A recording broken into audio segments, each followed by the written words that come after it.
चौथा फेज में यहाँ पर है, तो बीजेपी के पक्ष में जो माहौल है वो आगे चल रहा है? नहीं नहीं, भारतीय जनता पार्टी के पक्ष में माहौल ही नहीं है, बल्कि कमोबेश हमको उसी प्रकार की लहर दिखाई दे रही है जिस प्रकार की 2017 के विधानसभा चुनाव में थी। लेकिन चौथा फेज है और अखिलेश ये कह रहे हैं कि पहले दो फेज में सेंचुरी और अगले दो फेज में डबल सेंचुरी यानी 200 पार। वो कहने दीजिए, ख्याली पुलाव तो कोई भी पका सकता है, उस पर मैं प्रतिबंध लगाना भी नहीं चाहता, प्रतिबंध लगा भी नहीं सकता। लेकिन डबल इंजन सरकार की जो बार बार बात हो रही है, तो कौन ऐसी चीजें जो बड़ा है जो आपको लगता है कि वो सबसे ज्यादा लोगों को क्लिक कर रहा है? स्वाभाविक है, यदि केंद्र में हमारी सरकार है, यहाँ भी हमारी सरकार रहेगी, तो विकास की गति स्वाभाविक रूप से तेज होगी। कहीं पर किसी प्रकार की बाधा, किसी प्रकार की अड़चन नहीं रहेगी। इसीलिए हम लोग कह रहे हैं। वैसे हमारी केंद्र सरकार ने भी दूसरे राज्यों में जहां पर की दूसरे राजनीतिक पार्टियों की सरकारें रही हैं, उसमें कोई भेदभाव नहीं किया है। लेकिन यह स्वाभाविक है कि जो हमारी केंद्र सरकार की नीतियां होंगी, उनको सहज रूप से यदि हमारी पार्टी की सरकार होगी तो उसे स्वीकार करेगी, उसको आगे बढ़ाएगी।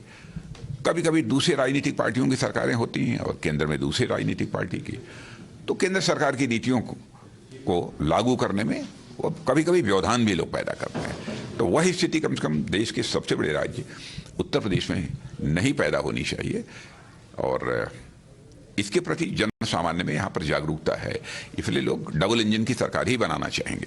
कानून व्यवस्था सबसे बड़ा मुद्दा था यहाँ पे, लेकिन अब आतंकवाद भी इसमें आ गया है। मैंने कानून और व्यवस्था के मोर्चे पर योगी जी ने जो शानदार कामयाबी हासिल की है वो प्रशंसनीय है, उसकी जितनी भी सराहना की जाए वो कम है। विपक्ष आपको ये बार बार कह रहा है कि बड़े मुद्दे नहीं है इसलिए आतंकवाद जैसे मसले को उठाया जा रहा है। नहीं, देश की सुरक्षा का प्रश्न यदि जन सामान्य में उठाया जाता है, इस पर किसी को आपत्ति नहीं होनी चाहिए। आतंकवाद के सवाल पर तो जाति, पंथ, मजहब, इन सब सारी चीजों से उठकर पूरे देश को एक साथ खड़ा होना चाहिए। मुकाबला सिर्फ सपा और वही बसपा भी कहीं दिख रही है अब? नहीं, यहाँ पर सभी चुनाव लड़ रहे हैं। अपील भी करेंगे वोटरों से, क्योंकि आपका ही ये क्षेत्र है।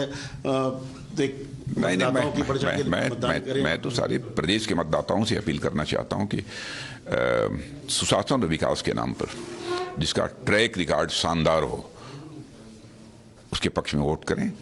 इसमें कहीं दो मत नहीं है कि देश की जनता सुशासन और विकास के मामले में इस देश की अव्वल पार्टी यदि किसी को मानती है तो भारतीय जनता पार्टी को मानती है। बहुत बहुत धन्यवाद।